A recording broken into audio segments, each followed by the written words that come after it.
Good afternoon. Welcome to the news at 2 on Lagos Television. I am Yetunde Oladotun Amo.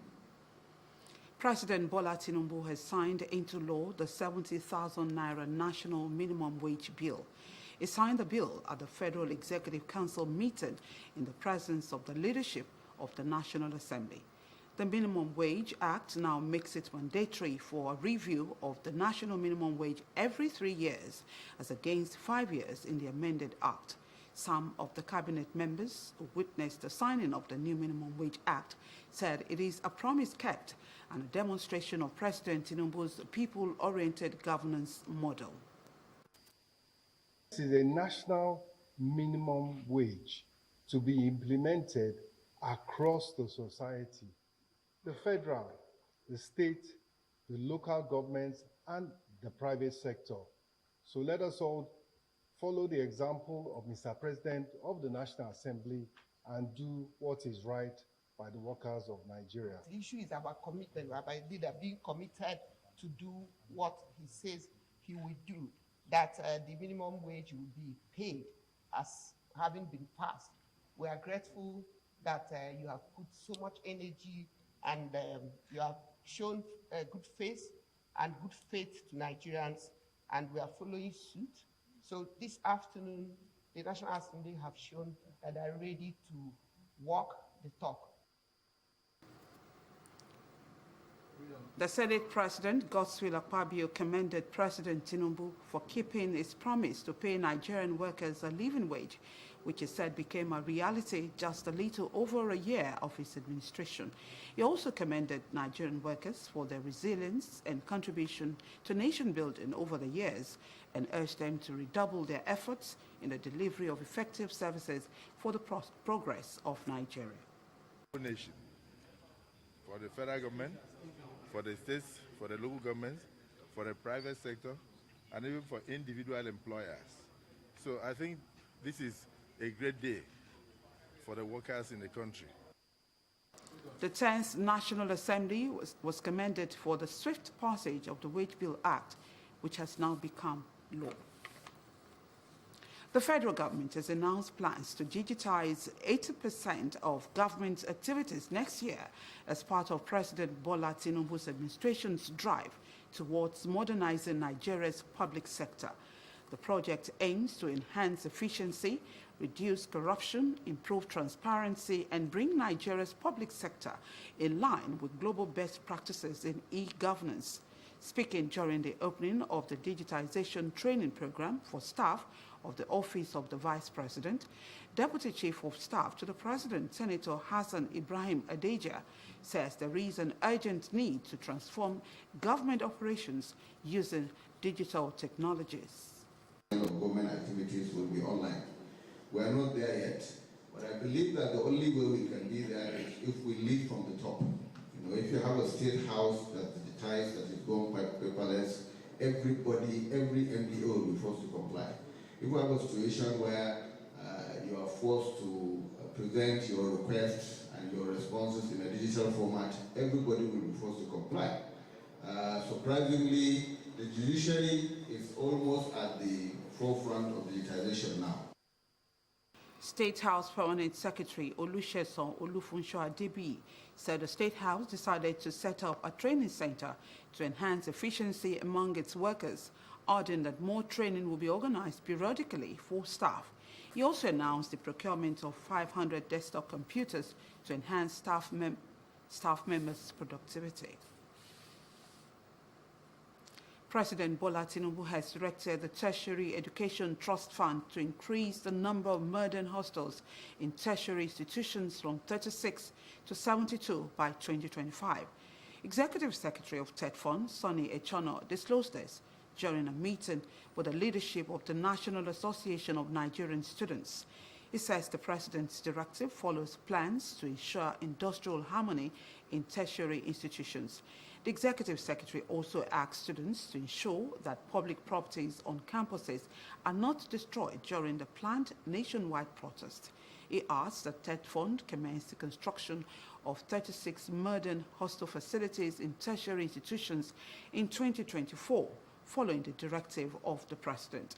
He lamented that some universities were charged between 300 million naira to 400 million naira as the electricity bill in a month, wondering how the institution will cope if there is no urgent intervention. Tenford noted has commenced conversations and held meetings with a team from the Ministry of Power to find a way to address the issue of power supply in tertiary institutions. The All Progressives Congress has expressed worries over the planned nationwide protest slated for August.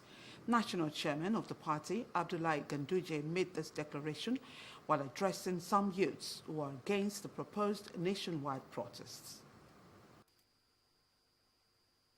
We are happy that you are assuring us you are not part of that. Confirm. We know what is happening all over the world. The economic situation is a global issue. It is not only in Nigeria. It is all over the world. But it depends on how it is being handled. Here in Nigeria, a lot of reforms are on the ground in order to improve the socio-economic development of this country. The All Progressives Congress, after its National Working Committee meetings, says there is more to the planned protests. That the title of the project is called End Bad Governance. A signal that you are not protesting, you want to carry out revolution. Revolution is not something you use protest for, and where such as occur, it comes with immense violence. This is not a time that our country will require violence and the disruption of the efforts that is being done by the present administration. Secondly, the document also titled it Days of Reach.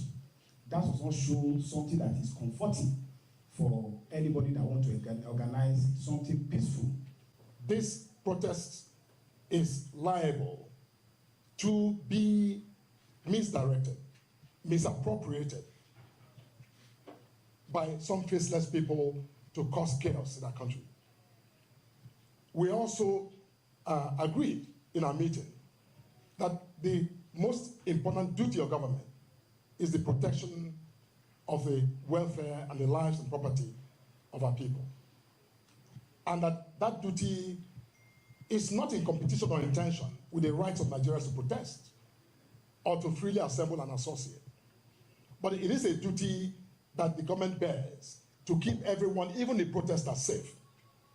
And that government will do all it can do within the ambits of the law to ensure that lives and property of Nigerians over this period of the planned protests is protected.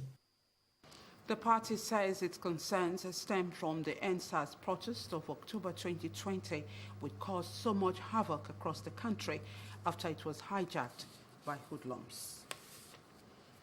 The Lagos State Parking Authority, LASPA, says its policies are meant to efficiently structure, manage and encourage responsible parking in the state.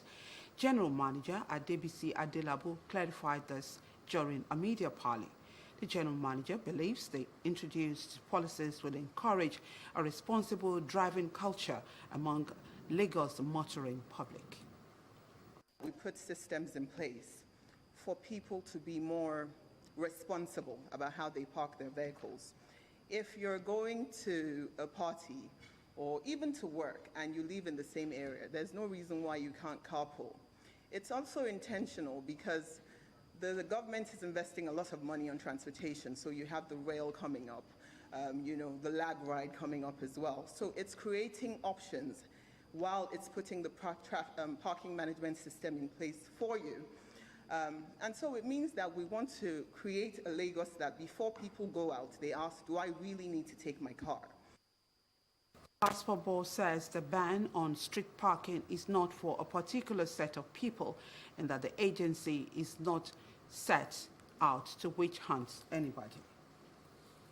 And to speak to the MC's point, it's not just for churches, it's for mosques, it's for nightclubs, it's for restaurants, it's for bars. If you have to take your car, then you have to pay for parking. Now, if you're parking inside your church or your mosque, of course, we're not going to tell you to pay for that. But if you're using government infrastructure, because we need to regulate parking, I'm sure lots of people can attest to being in traffic for 4 or 5 hours if there's an event on certain areas like Kudirat Abiola or Yanopaja. What we're trying to do is address this issue to create a better parking management system and in turn a traffic management system for Lagos. The LASFA board assures residents of an enabling environment for parking. Nigeria's women basketball team, the Tigers, are ready for the 2024 Olympic Games following the stunning victory over Australia in the open pool game on Monday. The Tigers opened their campaign with a stunning 75. That's the news at 2. For more news, please connect with Lagos Television on these social media platforms.